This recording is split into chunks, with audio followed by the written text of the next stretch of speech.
Hey, call me Shape, and today we're reacting to a video titled 46-year-old man who regrets divorcing wife is now homeless. Let's get right into it. Does your ex-wife know that you're homeless? She doesn't know. She doesn't know? If she would have happened to see this video on YouTube, what do you think her thoughts and her reactions would be? To be honest with you, brother, I think it would be a little smirk on the side of her face saying that I knew he wasn't gonna make it after he left me. I had my grandparents and I had, well, my grandma and my granddad. Okay, so you had grandma and granddad. Excellent role models. My granddad, he was an entrepreneur, a philanthropist to a certain extent. Had his own liquor store, his own apartment complexes, restaurants. He's doing well enough, yeah. Yeah, I came from an affluent background. You've had, it seems like, tears right on the well of your eyes, you know what I'm saying? Mm-hmm. Where are these tears coming from, man? It's funny because you took out time, brother, to listen to my story. I think the tears come from you being a light of hope, you know, because through telling my story, I'm gaining power. So what are you going to do to make it so that she won't be able to have that smirk on her face?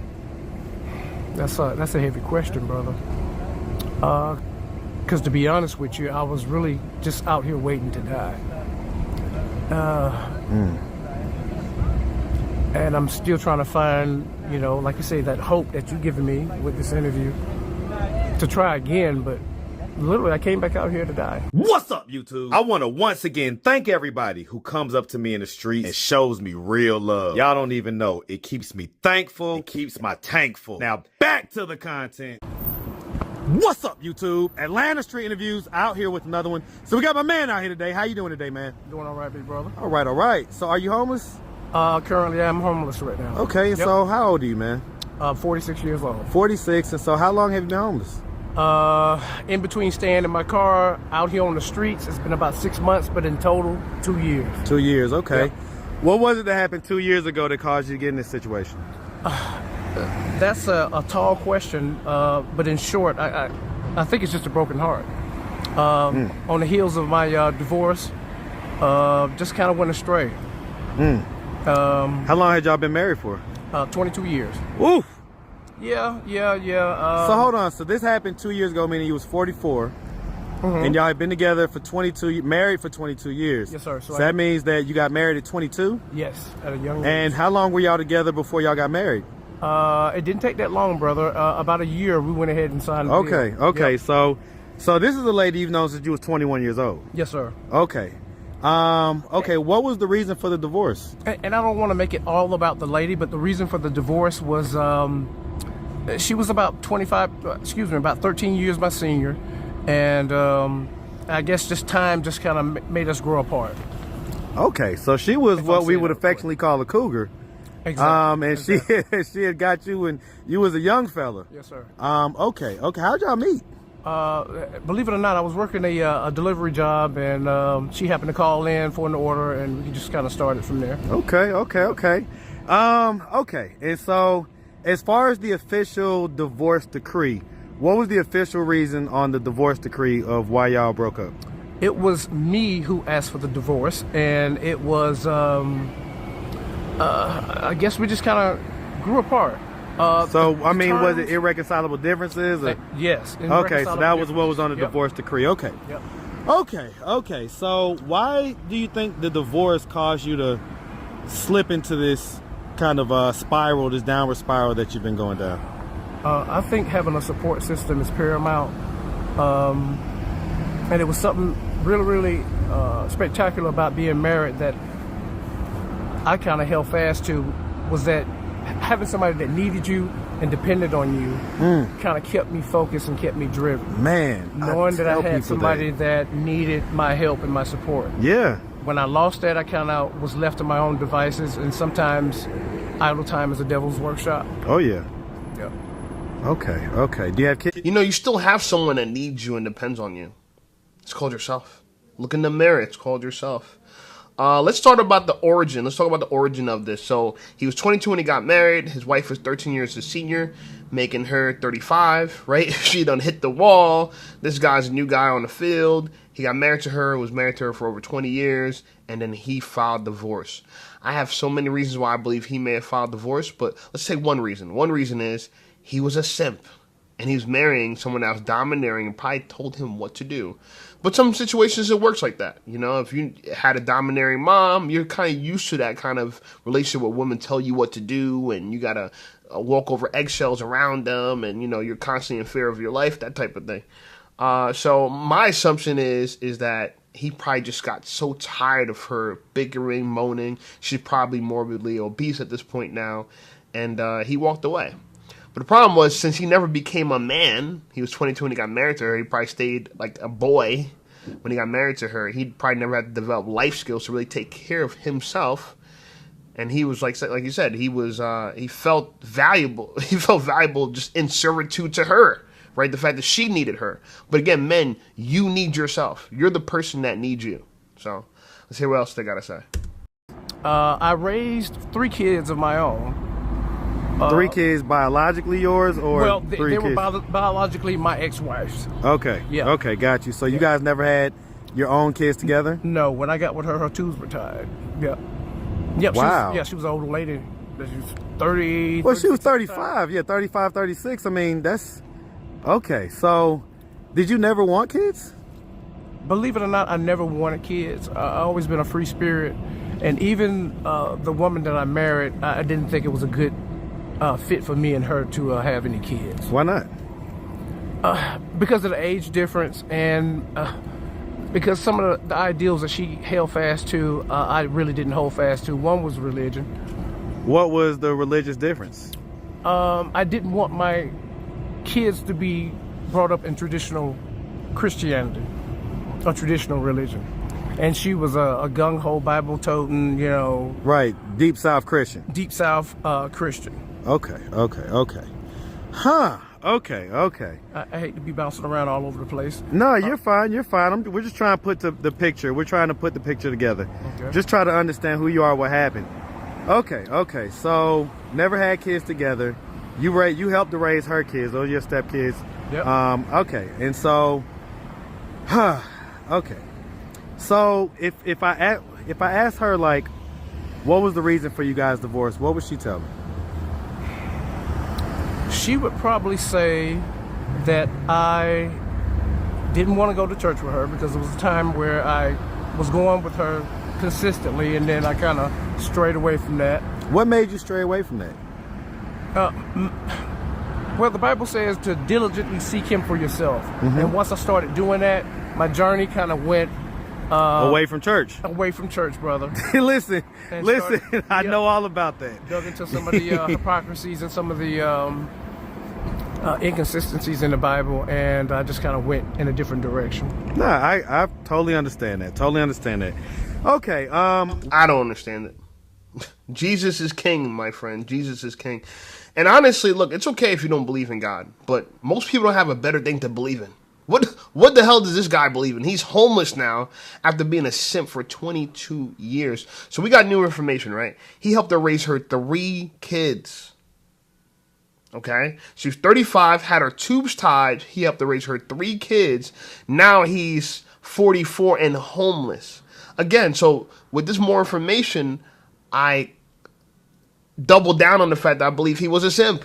And now he's even a bigger simp because he was a stepdaddy at 22 to a woman who's post the wall, right? She's post-wall woman who had her tubes tied that was probably a religious zealot and a narcissist.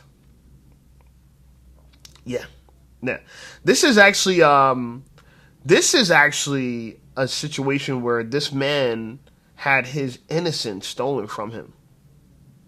Because he got so wrapped up into, she became his God. And this is why you should have God. Because she became your God. And what she said was right. And you probably had some pushbacks against her, but you still was reading the Bible, so you didn't have that many pushbacks. And there is hypocrisies in the Bible. But there's no bigger hypocrisy than a man who gives away his resources, his time, and attention to a woman that can't give him kids. That from the jump, right? And make you take care of hers.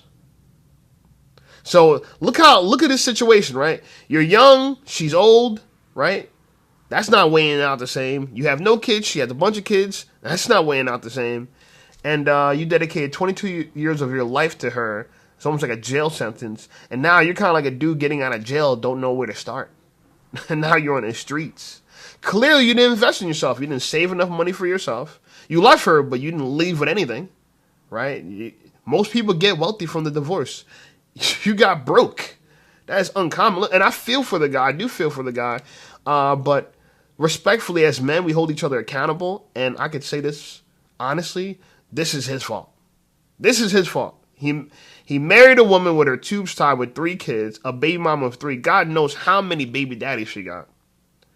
And if he didn't see this coming in the long run, marriage is hard for people without kids, right? Without being a stepdaddy. Imagine being married and you're stepdaddy. Let's hear what else he got to say. What was you doing as far as your career, like during this time? So, on the heels of me being homeless, I was working at Amazon as a maintenance technician, making about $35 an hour. And how did you lose that? Why did you stop doing that? Well, again, that's that idle time. And also, so is it the drugs we're talking about? It was also that idle time and substance abuse, yes, sir. Okay, are we talking about the hard? Powder cocaine was my preference for years. Yep. Okay, got you. Yep. Okay. So basically, because again, like, did the work stuff? Did you get fired? Like, did you quit? Like, because I know a lot of people that work and are still functional addicts, you know. And I was for a long time. But then there's also another element too, brother. Deep-seated depression also played a role in me separating from my job too, and also segueing into substance abuse. What was the depression about? Why are you? Where's this deep-seated depression coming from? I think I always struggled with issues of self-worth. Always struggled with issues of not being good enough. And why? So, well, I'll tell you what. Let's do this. Let's start from the beginning. So, where you from, man? I'm from Fort Lauderdale, Florida. You from Fort Lauderdale, man? I was raised here in Atlanta, Georgia. I started grade school here in Atlanta, Okay, Georgia. so that's like me. I came here when I was 5, so right. I pretty much tell people I'm pretty much from here. So, right. Man, shout out that Fort Lauderdale. I want to comment on the fact that he had issues with self-worth. It further confirms to me that his ex-wife was a predator. She's seen that. Here's a guy, this schmuck, right? This chump. I'm going to get him to help me raise my kids and provide for me. Because she probably know damn well nobody at her age at 35 was going to take on those 3 kids. You know what I'm saying? Especially if they had no kids. So she seeked out this man who had low self-worth to be her husband. Gentlemen, this is still happening to this day. Women are preying on men that don't have no guidance, no direction, probably no daddy. They're controlling them, manipulating them, and they're getting into a relationship with them. For those men to provide for them, to be in service for them. Yeah. And you got to watch out for these things like this, you know? And I bump heads with women like that. I'll meet a girl just like that. She probably thinks, oh, man, he has low self-worth, you know, because, and I don't have low self-worth, but she's probably hoping that I got low self-worth, right?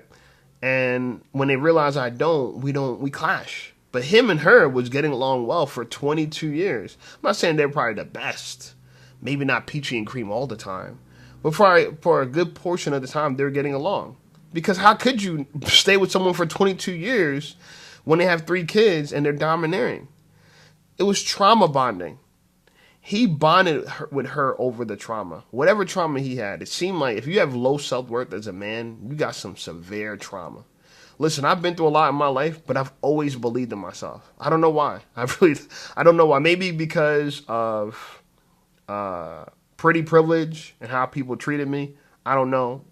I don't know if I was just narcissistic. I don't know if I had an inflated sense of self. I always believed in myself. Do you know how hard it is to become homeless? You have to in my opinion, you got to try hard to become homeless, right? And even trying hard could be sitting back and just watching your life waste away, or sitting back drinking and doing drugs and watching your life waste away. To me, that'd be hard. It'd be so hard for me to sit back and do nothing and just give up, right? That's why we talk about standing 10 toes down, you know what I'm saying? Not living on your knees. This dude was living on his knees rather than standing up for himself, you know? And, but I really think that there's a lot of predatory women out there that are looking for men with low self-worth to get into relationships with them so those men could serve them like the deity they believe they are. It's sad.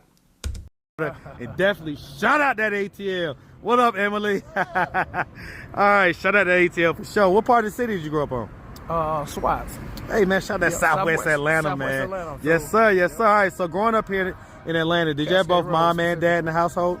I had my grandparents and I had, well, my grandma and my granddad. Okay, so you had grandma and granddad. Excellent role models. My granddad, he was an entrepreneur, a philanthropist to a certain extent.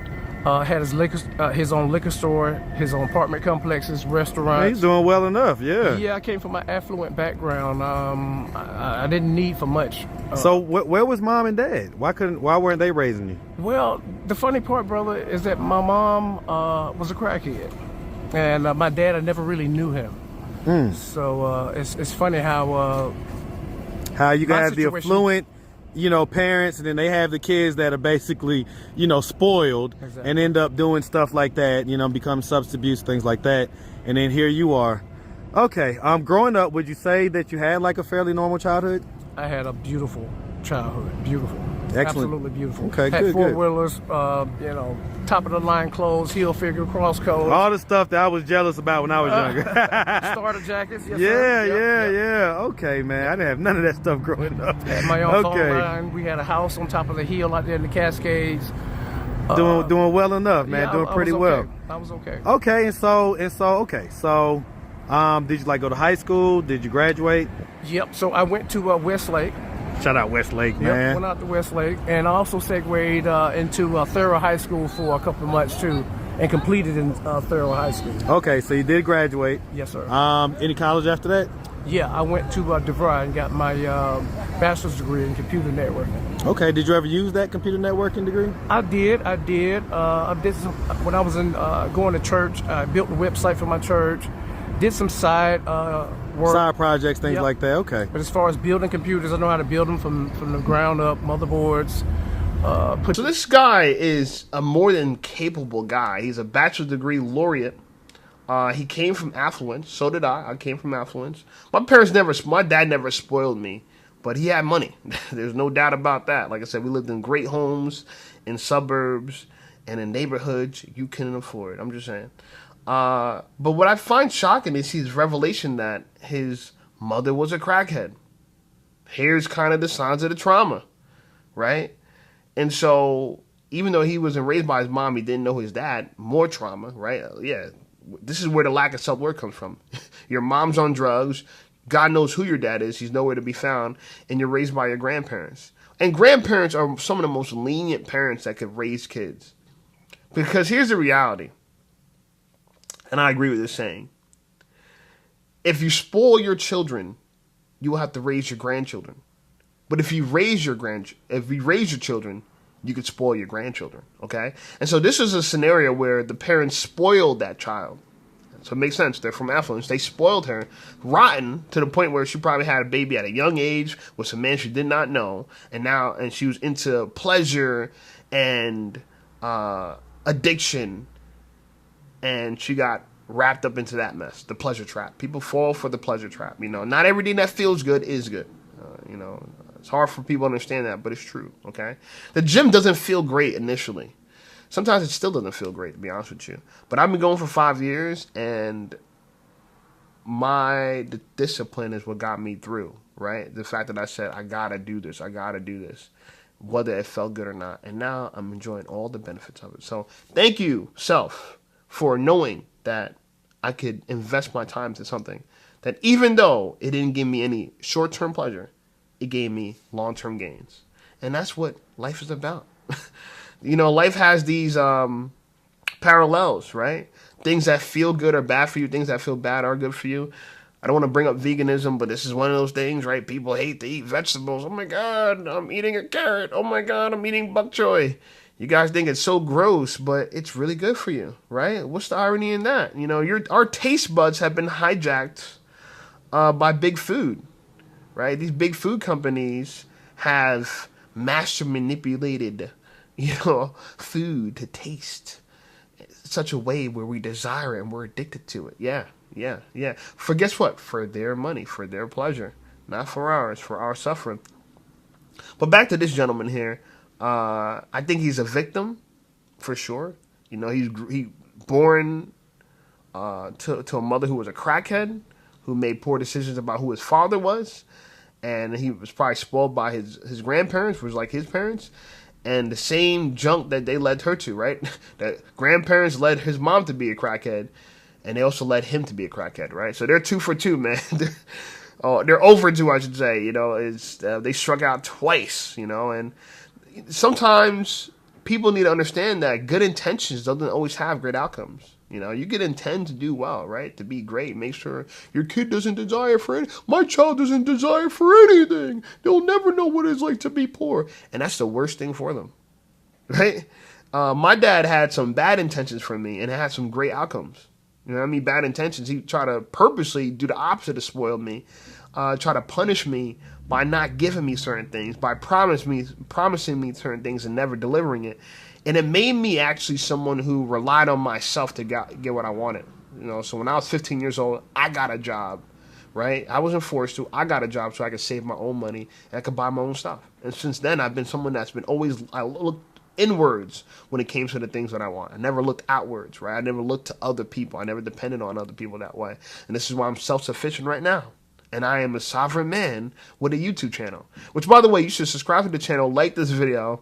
This channel's blowing up. I appreciate you guys. Check out some of my other videos, and I'll see you at my other videos.